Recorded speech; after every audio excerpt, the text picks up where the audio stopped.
Republican presidential candidates Vivek Ramaswamy and Mike Pence spent Labor Day weekend campaigning in New Hampshire. Nikki Haley will campaign there later today. Sunday morning on Face the Nation, she was asked if she would support Trump if he won the nomination.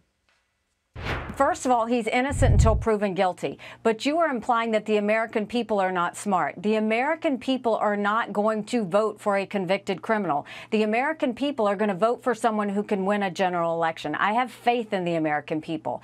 They know what they need to do. CBS News reporter Cara Korte is on the campaign trail in Manchester, New Hampshire. Cara, great to be with you. Good morning, Ouija.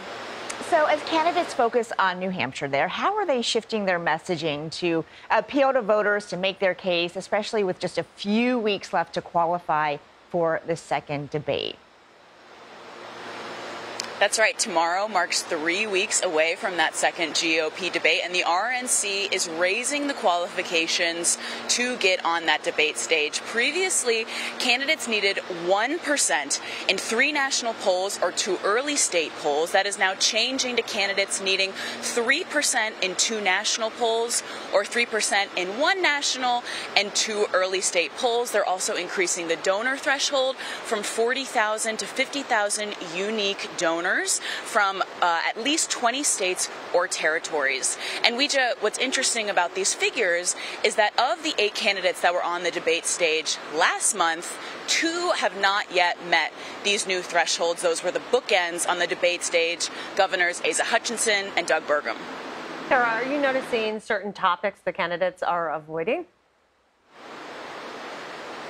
I think it's interesting, Wendy. You know, candidates can never get to all the topics they want to at any given campaign stop. But 4 years ago, I was with the Democrats following the 2020 presidential election. And I think there are 2 topics that I would always hear Democrats talk about that I don't often hear GOP candidates touch on.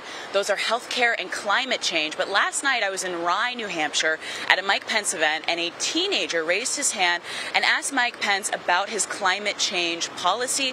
Mike Pence said that the climate is changing, continue to talk about some policy points, including the continuation of burning of fossil fuels, which is, of course, how we got into this climate catastrophe in the first place.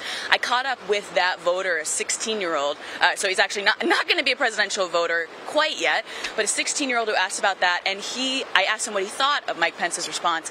He said it showed that Mike Pence either doesn't understand how climate change works, or that he was just avoiding the question altogether. Cara, it's not just that 16-year-old. Obviously, you're seeing so many voters on the ground reacting to these different candidates.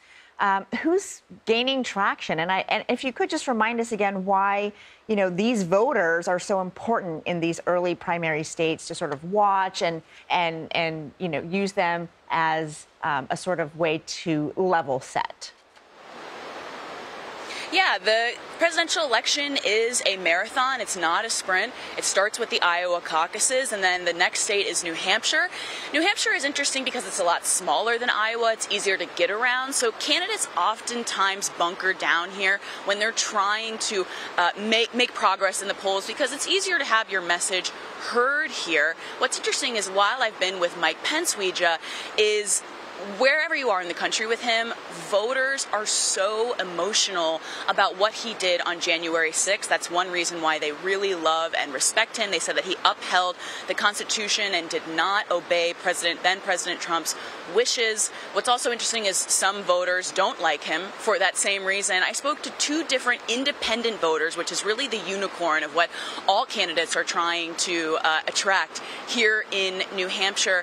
And they both said that they liked Mike Pence, but they just didn't feel like he really popped. They said he was a nice guy, but he didn't really do anything to compel them to get their vote. Cara, according to a new Wall Street Journal poll, 73% of voters said they feel President Biden is too old to seek a second term. That concern drops to about 47% for Trump. He's just 3 years younger, however, than the president. Are the voters that you're speaking to expressing concerns about the age of President Biden? They absolutely do. The candidates bring it up a lot, too. I'm going to be with Nikki Haley later today and tomorrow. This is kind of one of her calling cards on the trail. She talks about candidates being too old, about bringing in a new age of Republican leadership.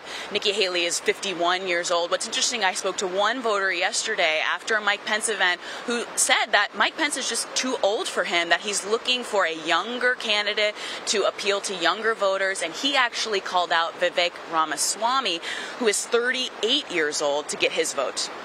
Cara Korte, thank you so much. Thank you.